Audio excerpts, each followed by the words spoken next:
Sveiks, skolēni, kam patīk izzināt un darboties. Es esmu Jurģis no Laukiem un lepojos ar to.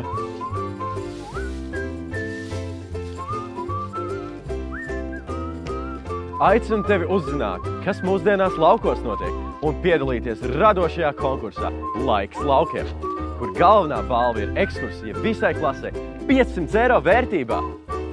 Izklausās vilinoši, ne?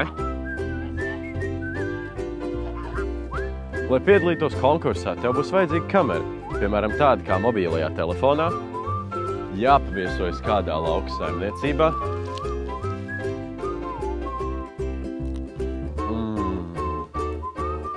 un jāuzfilmē līdz 1 minūti garu filmu par konkursu tēmu Laiks laukiem, vai arī jāizveido fotostāsts par šo pašu tēmu, izmantojot ne vairāk kā 7 fotogrāfijas.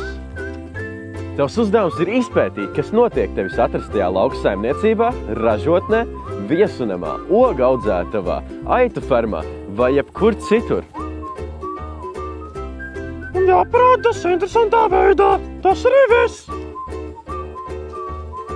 Lielajiem skolēniem, sākot no 7. klases, būs 2 kartupeļi, 2 konkursu kārtas. Noteikums skaties šeit. Nu, ko tu vēl gaidi?